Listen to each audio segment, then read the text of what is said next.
Hello అందరికీ welcome to beta world. Last time beta fish breeding and guppy fish breeding మీకు చూపించాను కదా.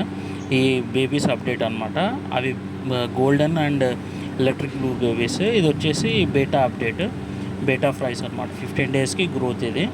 దీని తర్వాత full white guppies and purple berry dragon guppies babies ఇవి. Last వచ్చేసి జాపనీస్ బ్లూటైల్ గప్పీస్ కూడా ఉన్నాయి. ఇవి జాపనీస్ బ్లూటైల్ గప్పీ బేబీస్ అనమాట.